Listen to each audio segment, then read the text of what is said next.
Quest members. Trying to get on a little earlier. It helps me out in the back end.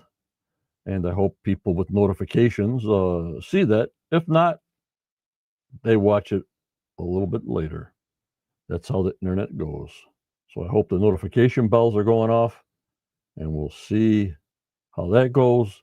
And from Canada, the synopsis queen, here's Judy. Hello, Judy. Hello, John. Hi, everybody. And those notification bells are important, guys. If you haven't pressed them, do so. Then you'll know if we're coming on a little early. And Cindy says she can hear and see us. You gobble, gobble. Yep. And once everybody comes in here, Judy will wish everybody in the USA and whoever celebrates Thanksgiving tomorrow have a good one and be safe of the travels, because here on the East Coast, we're getting quite a storm coming in Thursday night. So you might be stuck eating leftovers when you wanted to go home. But that's not a bad thing, right, Judy? Oh, never. I always think it's better the second time around. Always. Turkey on in the bun and turkey-covered sandwiches and stuffing. Oh, my lordy forty. Oh, dear. I want to go to the U.S. tomorrow. Oh. Let's get our hellos in here. Ours was last month, John, so yep. I drool listening to you guys now. I hear you. There's Gloria. She got my message. The Guardian. What's happening? Amber. And there she is, our spotter. Here's Neil. Neil's in. There's Carol. There's Durr. There's Wade. There's 55 Doogie. I love it. You got all your pies done, Amber? You got your stuffing mix done? You got the green bean casserole going? Oh, that sounds so good. You got sausage stuffing? You got the bird stuffing? Amber says, I'm taking a break from today's cooking. I have to make half today and half tomorrow. I hear you. Durr says, it's hard to get you the whole time, 1:45 in the morning. Oh, my lordy 40. Well, are you in Germany, Durr? Yeah, really. There's Ray. Ray's with us today. Oh, hi, Ray. There's John Paul. Hello, dirt diggers and treasure hunters. I want to thank them all for coming in tonight. Don't forget, we now have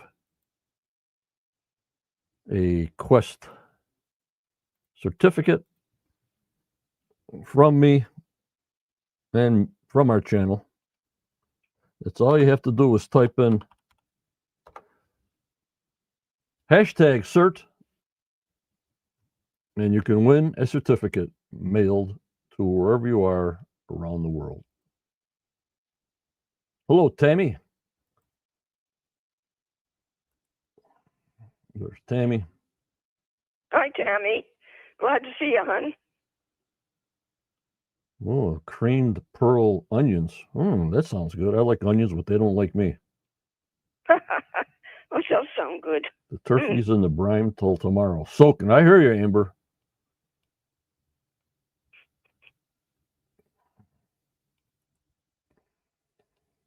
There she is. Happy Thanksgiving to everybody and to you also for tomorrow. John Paul wants Amber to send everybody a dinner plate. Oh, he's got a migraine. Oh, John Paul, I hope it goes away. Well, that's the lady's name, I think. He spelled Morgaine. He spelled Morgaine, migraine. Oh, okay. All right. Okay. Maybe he's getting into some of that turkey sauce already. It may be. Okay. There's my gang. that makes this place run. I want to thank all my moderators, Tammy, Judy, Daniel, Starlene, Kathy, and Tanya from Portugal. Also, Jeff and Gloria do double duty with David B. on the YouTube side. I thank him so much. Most of my members came from the Quest of Oak Island Facebook book. We're live to YouTube, and later on I detail it back to the Facebook. Also, to our members on Spotify, they love us over there, like you guys love us. For the podcasters around the world, Apple, Google, iHeartRadio, Spotify, Pandora, Amazon. Hello, Alexa. And, yep, Gloria. Jeff says, happy Thanksgiving. I hear you. Hello, Daniel Spino. He's in the house. Oh, hi, Daniel. I want to thank my YouTube membership subscribers. We're going downhill, but people are losing interest. I understand that, but I want to thank the people that hang with me on the pay side on YouTube. It's Tammy and Linda and Robert, Tony and Andrea, Tommy, Kay, D-Rock, Supers, Becky, Virginia, Barbara, Starlene, Jeff, and $1 Ray rolls out the rolls. Also, Judy, you're on live. I want to thank you so much for what you do for us in the podcast. Thank you. Oh, you're very welcome, and I love it. And want to thank Daniel. Get them facts going so everybody can determine, well, more information. Do I believe? Don't I believe? And you make your own determination. Right. And he does give us lots to think about. Yep. Raymond's back on board. You got a raise this year. He'll be doing Daniel's synopsis, just the summary.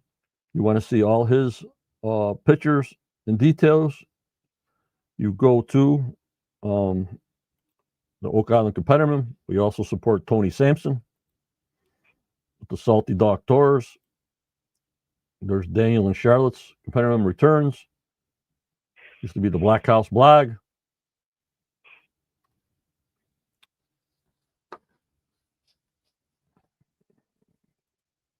There's a certificate, sort of a sample of what you get, signed by me, dated by me.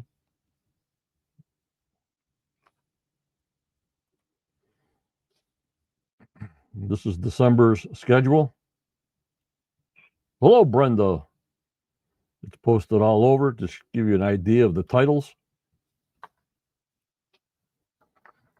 Last night was Medieval Intentions, last night's episode.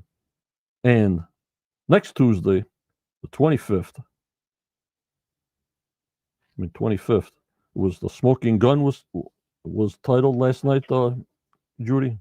Yeah, it was, yes, John. Right. The Smoking Gun, like I was telling Judy earlier, that hollowed out little piece of metal, I guess, might be a gun, might not be a gun. I don't know. They got to do more convincing for me if that's a piece of a musket or something, Judy. You know what I mean? Right, exactly. Yeah, I'm anxious to see what they find. Yep. Well, what did you guys think of last night's episode? I want to see it in chat. And I got one little rant. Hello, Pete. Crossbow. Yeah, it could be anything, as long as it's not an ox shoe. Yes. Oh, dear. You know me. I look at everything. So this is what I want to put out there, guys. You know how bad they want to find something in the money pit, right? Right. So bad. So bad. Which I say nothing's there. If anything there, crumbs of such, some kind of storage was down in there, I personally say, nay. Lordy 40, holy Muyan, my own personal opinion. I can't really get excited anymore at the show. It's going to take a lot more to put me up to that level when they first started.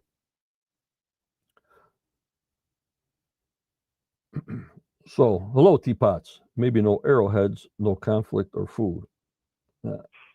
They're not finding nothing from the Micmac, even though metal detecting doesn't find it. But they have all these gold dredging machines that can pick up things, nails, uh, arrowheads, pieces of metal, pieces of porcelain. It's not metal detected, but things that you can find, right, Judy? Right, exactly, John. Yeah, there's lots of little pieces, but nothing proves anything. Right. And whatever kills me, hello, Tommy Flores, is on lot 5. It took them 13 years. Well, no, they only had it 2 years. But once you buy a lot, why don't you go right over it? Jesus. How do you find a circle now after you bought the lot 3 years ago? You're just finding the circle now? Yes, it seems strange, doesn't it? And they've been all working in and around that area now for 2 years. Like I'm saying, okay, maybe permits or something, but if I owned that island, I would go through lot 1, right through the lots, take lot 1, go over it with a fine-tooth comb. Every machine, every little thing you got to do. Okay, lot 2. Here we are, 13 years. They find a circle on lot 5, but it's only like 3 years old. But the rest of the lot, they still find things. And it's been 13 years. Daniel, a fire pit. Yeah. Yeah, there was a flag. Yeah, there was a flag there, Sydney, sitting right dang in it. So, I hear you, Wade. It's just driving me crazy. So, I have no more excitement in the show. Why I do it is I'm in it because I'm too far in it. You understand what I'm saying, Judy? Yeah, I do, John. I know it's hard sometimes when we've been with it for 13 years. I stay because of you and my group. I love this group so much. Right. But I come up with these things and I just laugh at myself sometimes. So the thing I was wondering last night, like I used to be a surveyor. I did go to school for civil engineering. We're on the sausage table, right, guys? Now walk this through with me, right? We're on the sausage table. Okay. Peter and Charles and everybody's at the table looking at this piece of metal that they found. Now listen to me closely now. Now, Peter says, oh, there's some writing on it.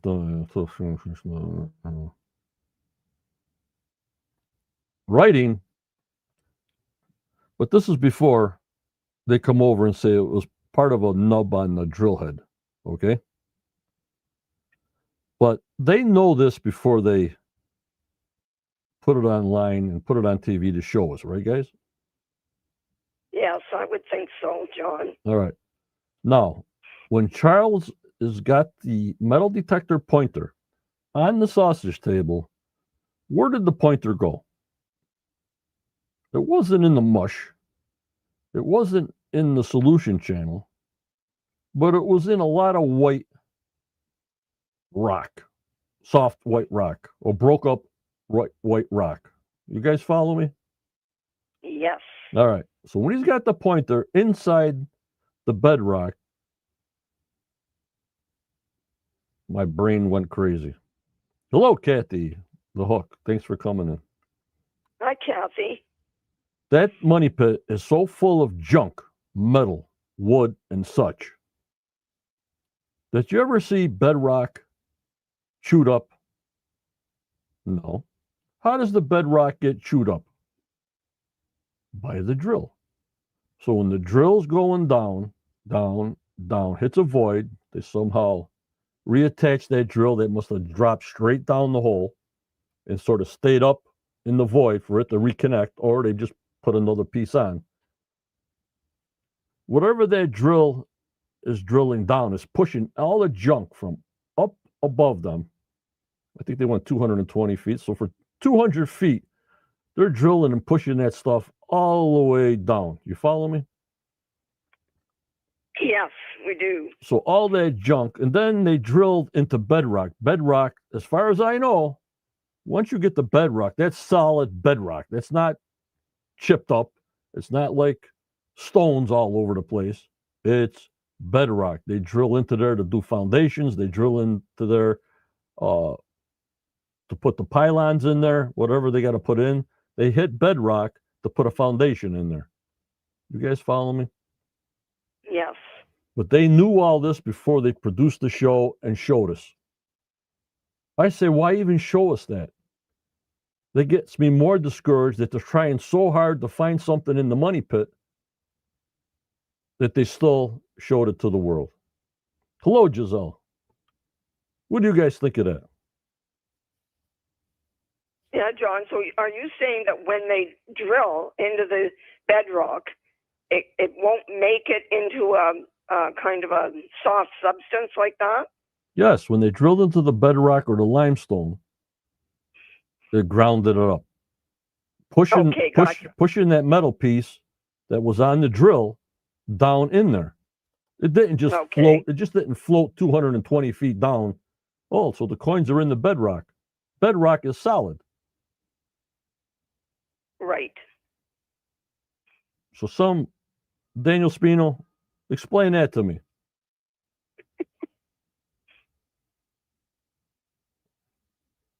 You know, like that's gold sets on bedrock, or it's in quartz, it sets on bedrock. It can't go no farther.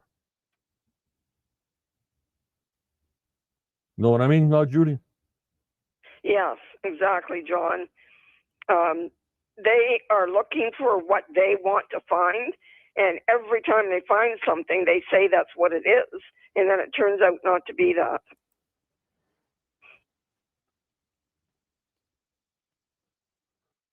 I mean, Peter sees letters on there. Come on, Peter, please. I'm glad Scott said, hey, this thing came off the drill, the head of the drill, and they showed that.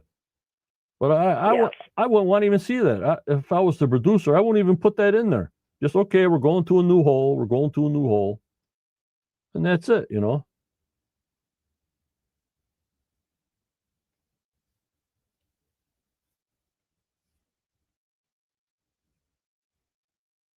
Well, Wade, this year, they're going to bedrock on every hole.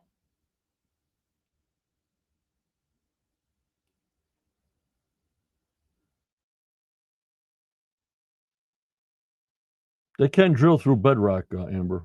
They got the special diamond head drill bits.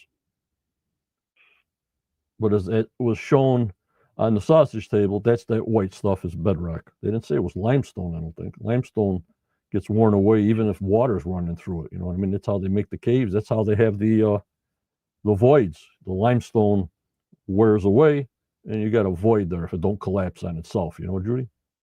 Right, exactly.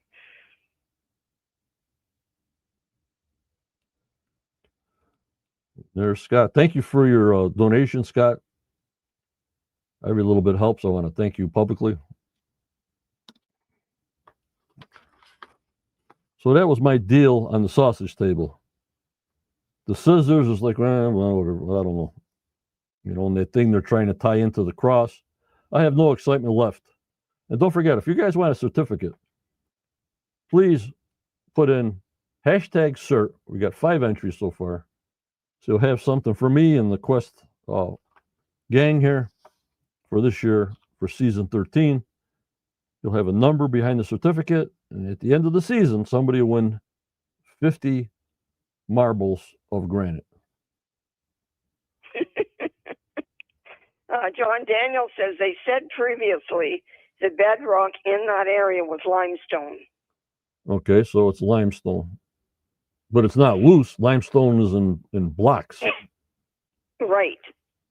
It's just not limestone like not sand, but like loose rocks, right, Daniel? Richard, did the letters on the coin say choice drilling? Good one, Richard. I like that. Me too. I just read it. That's cute. Yeah. Well, bedrock's white too, also, Gloria.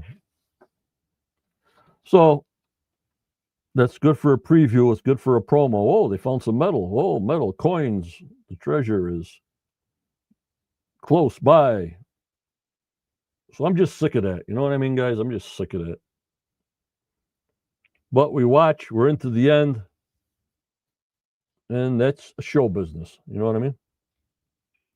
That's the way it goes, John. But I think we still keep hoping that someday in the future they'll show us something really exciting.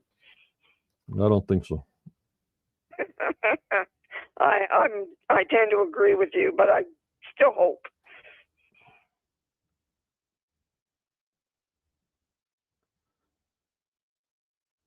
Limestone is conductive to being broken down by water. Yep, I got that. Over time, that makes the voids. And That's what. solution. Yeah. Yeah, that's what created the solution channel. Okay. Thank you so much, Giselle. Thank you, thank you, thank you. Thank you, Giselle, so much.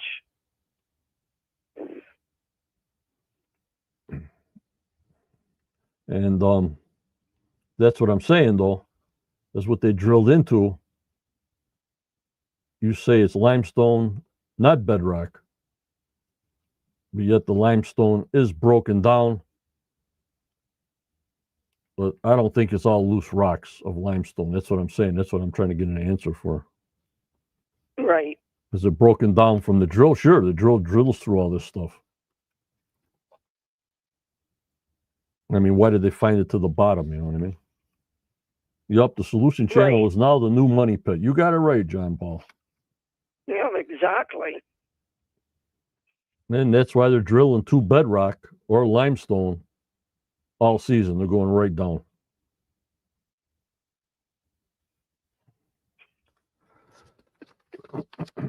All right, Judy, get your wine ready. Okay. See if I can find your picture over here.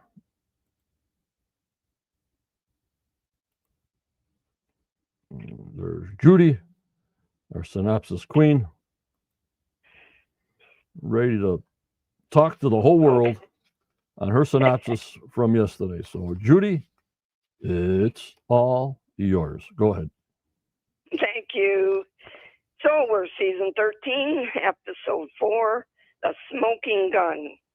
Episode 4 opens at sunrise in the Money Pit area where the team is drilling borehole F5.5, working their way into the solution channel.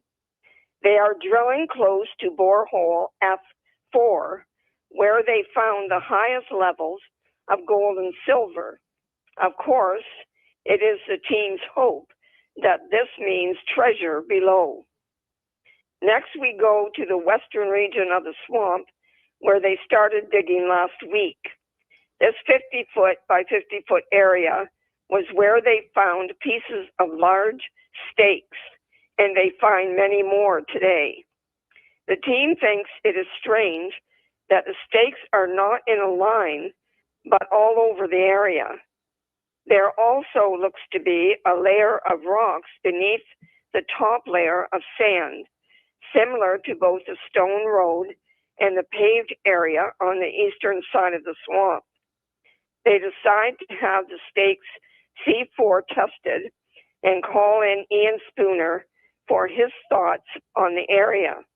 Rick says, "Let's dig and wash this area carefully." Later that afternoon, the team is getting the test results of the decorative piece of metal found last week on Lot 5, a few yards from the rectangular feature. Gary said this looks to be the same lead as that of the lead cross and the lead barter token, which was found nearby. After putting the artifacts through the XRF machine, Emma informs them there is no design on it, just a few scratches from wear. She added the lead is pure and has some tin in it as well. She dates it from the 1700s to even perhaps the 1600s.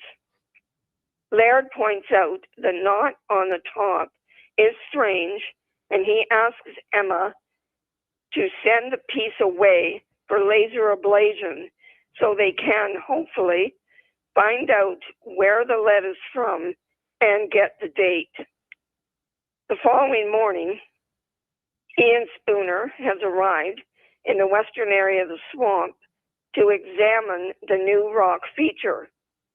Looking at the stakes, he finds the tops to be rotten, which means they are old. He believes the stakes were put there to show where the cobbles in the feature should go. Ian says to keep digging, and Rick says they will need to get another permit to go beyond this area. Later on Lot 5, Gary and Rick are detecting, and the beeper goes off. They dig up about a 2-inch long piece of lead that is similar to the lead found 2 days before. Next, they dig up what looks to be one half of a handle of a pair of scissors. Then, what looks like the other half appears. After holding the pieces end to end, Gary then wonders if it could be a piece of a horse track bridle. Laird takes it right to the lab. Back at the money pit, the team has reached the solution channel at 204 feet down in borehole F5.5. They have hit bedrock, and the core hits the table from 206 feet down.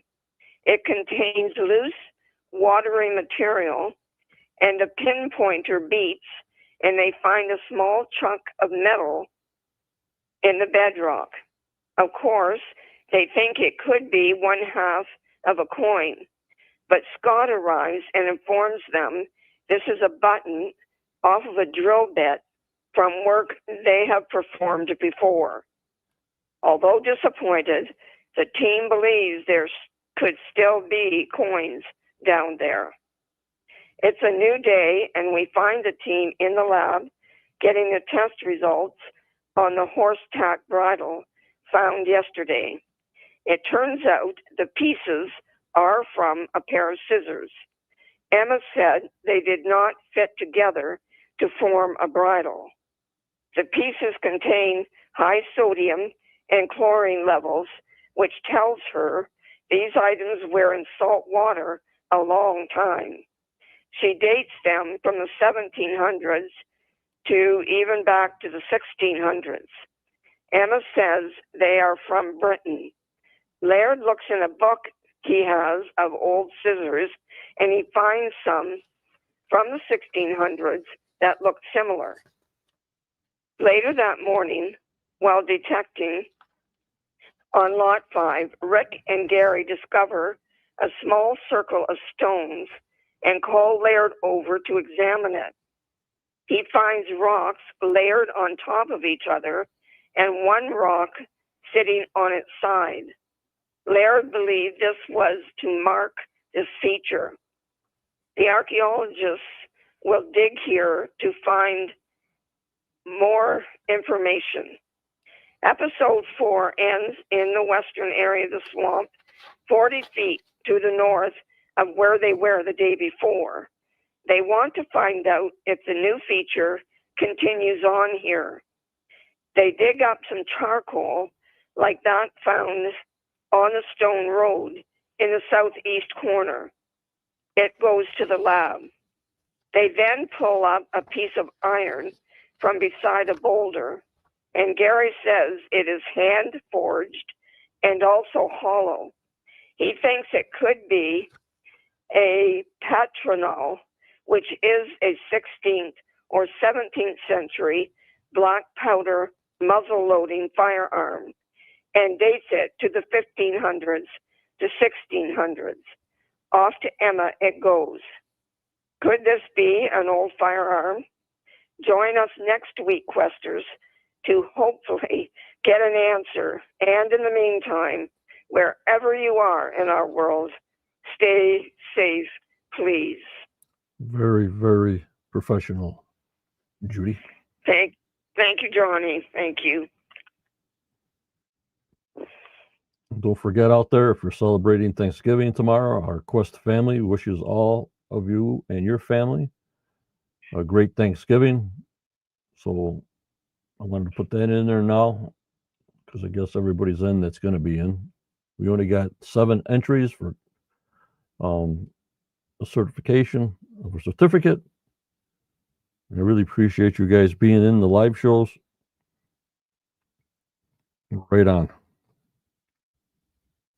I'm sure in many households tonight in your country, John, it's a busy place. Oh my God, yeah, people traveling for tonight to get there by tomorrow, people cooking, all kinds of crazy stuff happening tonight, the day before Thanksgiving, yeah. For sure, John. I do think about you, and I hope your country, all over your country, have a good Thanksgiving. Yep. Ready, let's get to the screenshots.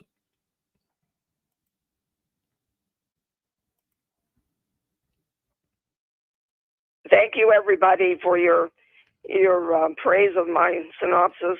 Boy, it means a lot. We'll have Raymond doing Daniel's analysis and summary. And for his synopsis, please go to his blog, Oak Island Companion, for all his pictures. They're on our Facebook group, Quest of Oak Island. Give them love, him and Charlotte over there at the Oak Island Companion. Very detailed information. Makes you say, maybe, or yep, you're right.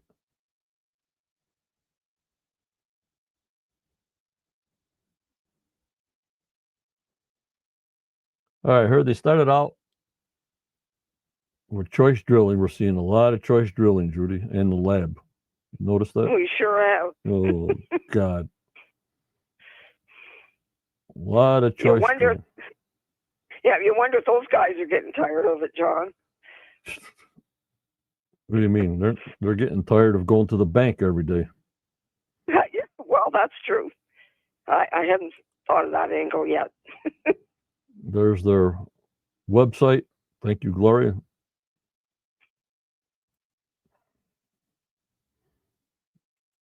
We're at the money pit. There's Terry Matheson, the geologist. Yup, Tammy, they're getting richer every day. There they be. I would be more interested if they really dug out C1. Because why? Remember all those gold pieces in the shaft that they dropped when they tried to go in there and the diver dropped them? Why don't they go back to that and find out if it's pyrite or it was a gold piece? You know what I mean? Right, John. We all would like to know that for darn sure. Yes, I don't know why they have not gone back there. C1. But I don't know. I don't see why not. They're doing everything over again anyways. Right, exactly. Here we are. In this area of the swamp. I thought at one time when I did a screenshot, I thought I got Billy with no shirt on. But then I was going, my brain's playing tricks on me. Isn't that kind of scary, did it? It really scared me. So look at Billy in this digger. I think he's got a shirt on.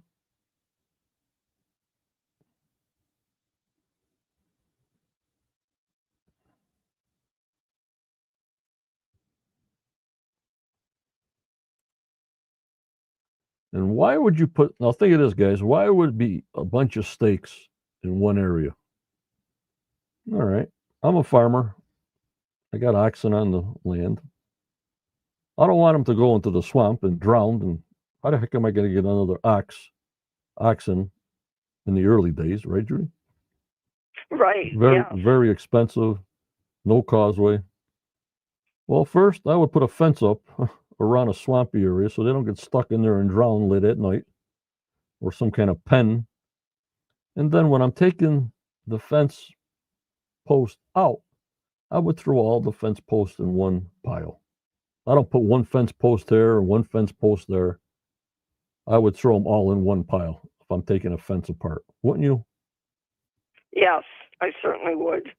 Good thought, John.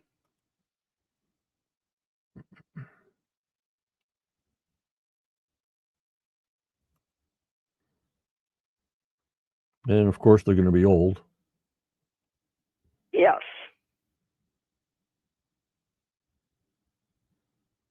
And there they be.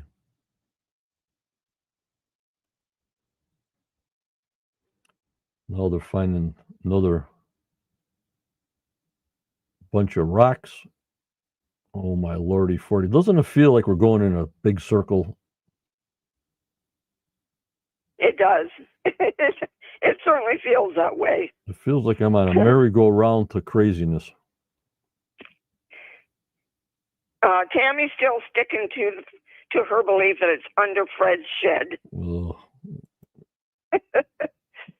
Now they're comparing the rocks there. It might go to the vault, which I don't think it was a vault. I think it was either just for cold storage. Obviously, it didn't have no refrigerators. You know what I mean? Right on, John. I still say it's a cellar. It looks like cellars that we find on the farms here in Ontario. Yeah. So they're comparing the road, the Roman road, they say that is. So we're in the merry-go-round. Here we go. Here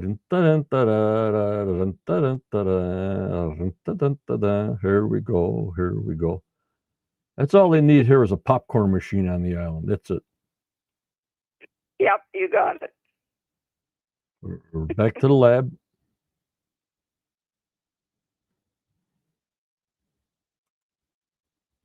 This thing, they're trying to compare it to the cross now. Oh, my lordy 40. Holy Muyan. Tie it into the cross. Go ahead. Well, they're certainly going to have to prove it, John. And the laser ablation should tell us one thing or another. Then I was looking at it with the two holes and the groove on top. Yes. I couldn't come up with nothing comparable that I was thinking of way back then. You know what I mean? Right, exactly. Like I just wonder what the holes are for.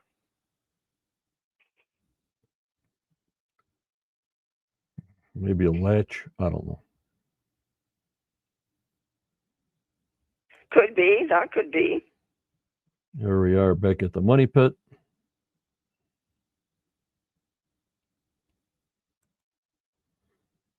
There's my main man. Dr. Spooner has arrived. We know it's serious when Ian is there. He's serious.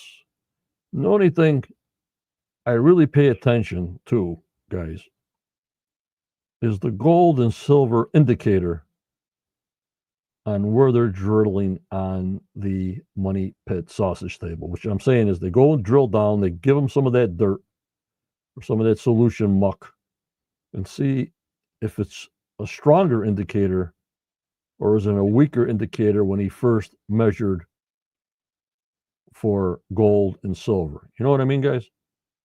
Yes, gotcha. Yeah, they should be testing that to see if that has gone down at all. Right. If it's gone up, well, they're in the right area for something in there, or it all can be, Right. or it all can be natural. You know. Right. Exactly. There he is. Daniel said, "A dump truck sighting." Is that why he's there? There he is.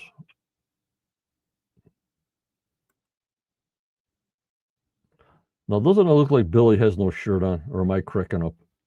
Let me hear you guys. I haven't got that picture yet. All right. I'll wait for everybody.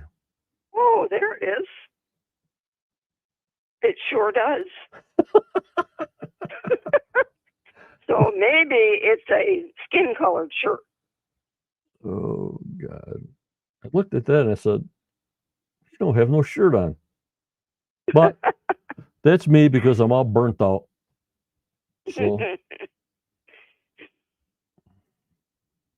Well, I won't be able to forget that one, John. Oh, maybe not. No shirt. Oh, boy.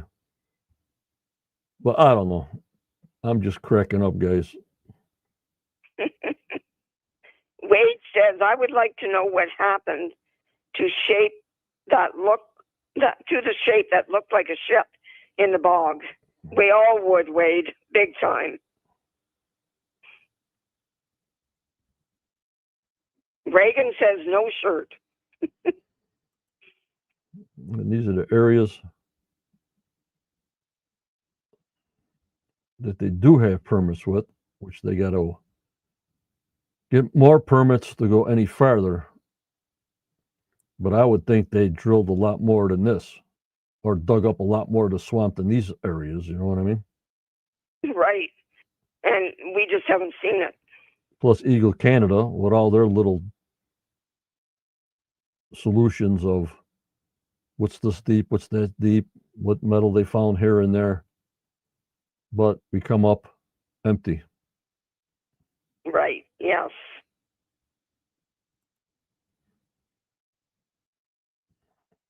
And there's the boys.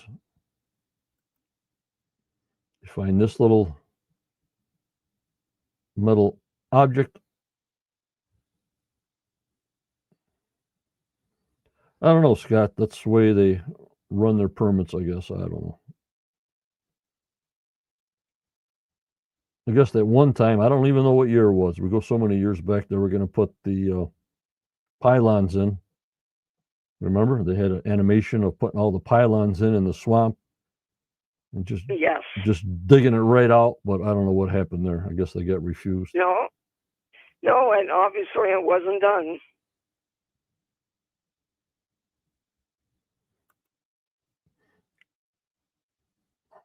And the scissors. I went back to the scissors Dan Blankenship found. You know what I mean? Yes, I'd forgotten about that. Yes. And there was a blacksmith shop on the island. I just went back when I saw those. Scissors came to my mind, not a horse side bridle, right, whatever you want to call it. I went right to scissors. So did I, John, right away. And they're not the same, but I thought one hole is smaller than the other in scissors in the old days. Like now, both holes are the same on modern scissors, but I thought old-fashioned scissors did have one side a little bit bigger than the other side. I got to look that up. Yeah, I think they did. I'm pretty sure. You know what I'm talking about? Yes, I'm pretty sure my grandmother had a pair where one hole was bigger than the other. Yeah.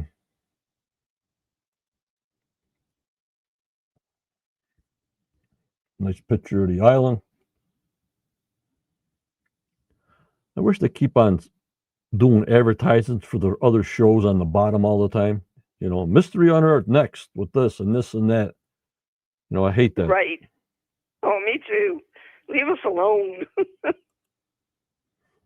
So I gave these guys a shout out. They deserve it. The Sonic Boys.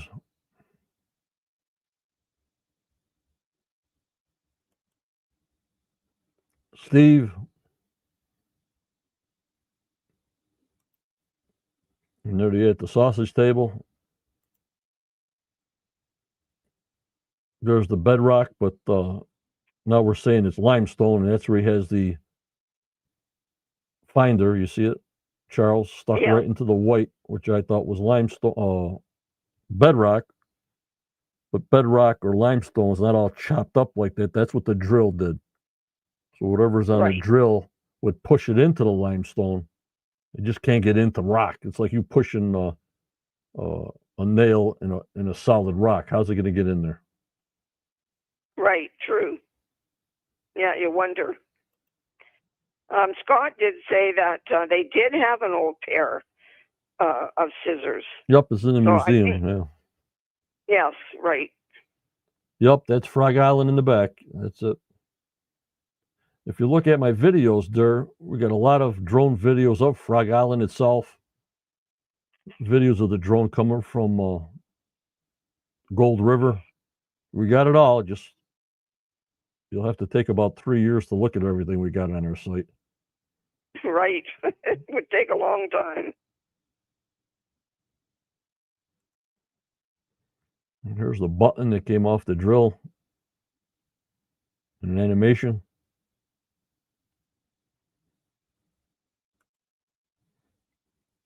Here's the scissors in the lab, x-rayed up. You're welcome, dear. But then I looked at this. Is one smaller than the other? I think so. What do you think, guys? That right on the right side there.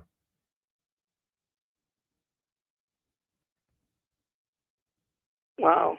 I don't know, John. I can't tell. It doesn't look like it to me.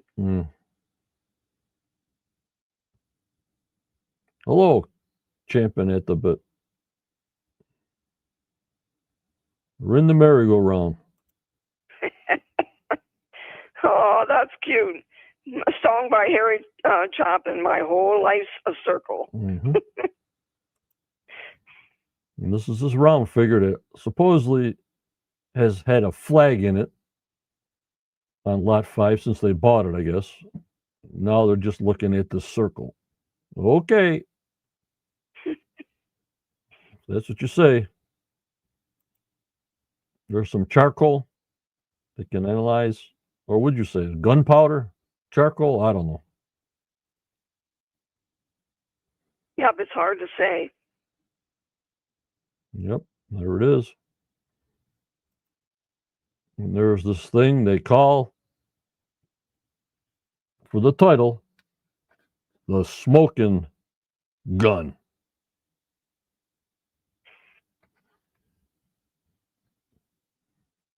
All right, we're going to play Daniel's synopsis on his summary and analysis of yesterday's show. Tell me if you can hear it okay with Raymond and see it okay, guys? Yes, John, I'm sure they will let you know. Okay, here we go. 3, 2, 1. Daniel's analysis and commentary. In the episode, the infamous lead barter token was mentioned again, which is a regular occurrence. The piece is described on the Curse of Oak Island website as follows.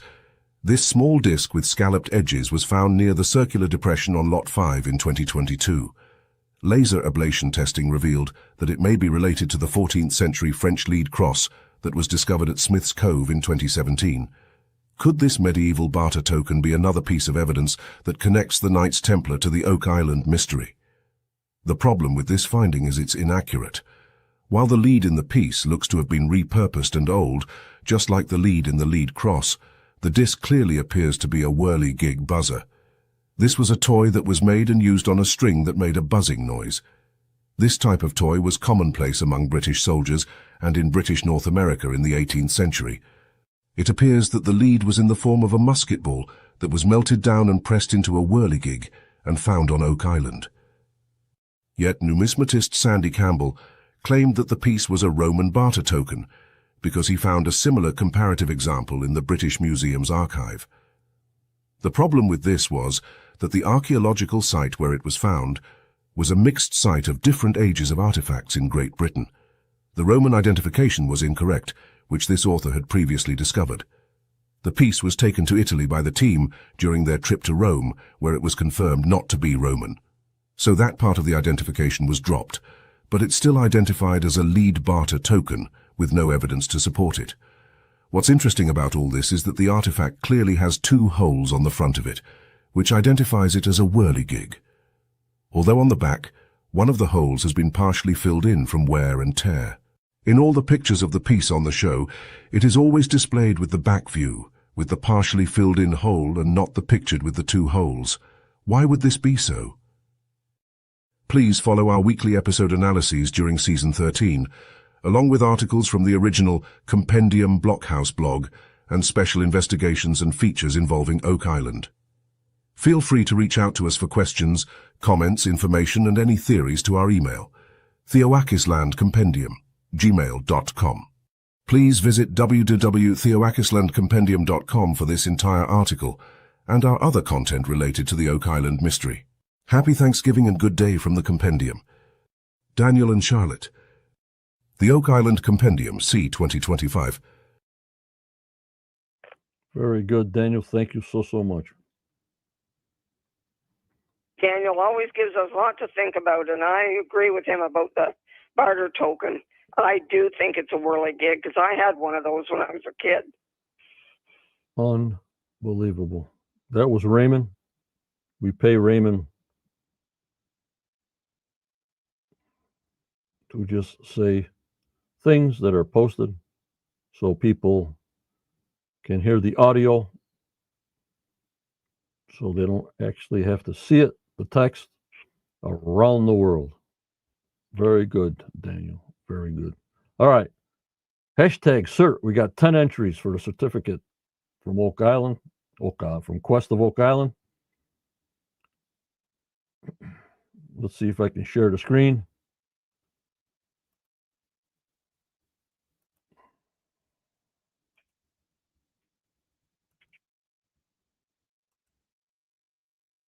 There we be. Anybody else?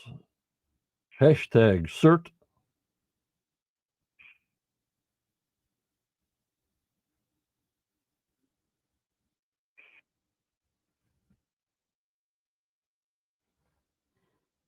Going once.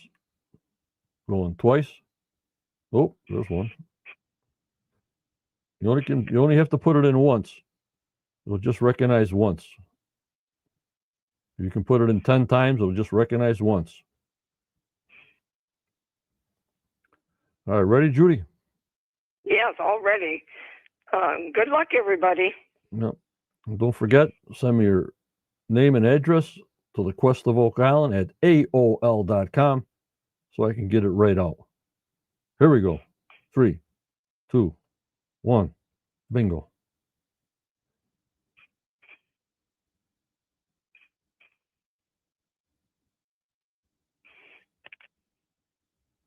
Feline is the winner.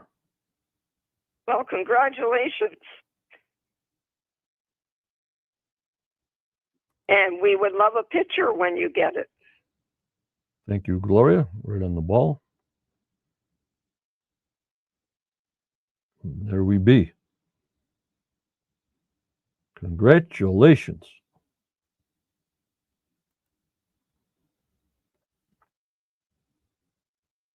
There's the winner.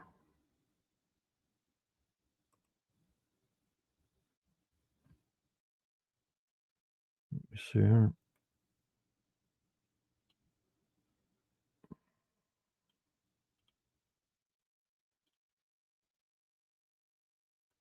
Ready? All right, guys, that's about all I got. Been on for about an hour. It's going to be kind of crazy on Wednesdays. I'm going to try to get on maybe about 7:30. If not, it's going to be 8 o'clock. But if I can get on early, getting some things done because my schedule's erratic. Just have that notification bell ready. You know what I mean, Judy? Right. If you haven't touched that bell, guys, then do so you'll know when we're coming on. Ready? So, Judy, if you want to say your goodbyes, I'll say my goodbyes and do what I got to do. Okay. Hey, everybody, it's been a good night. I enjoyed tonight very much. I think we learned a few things.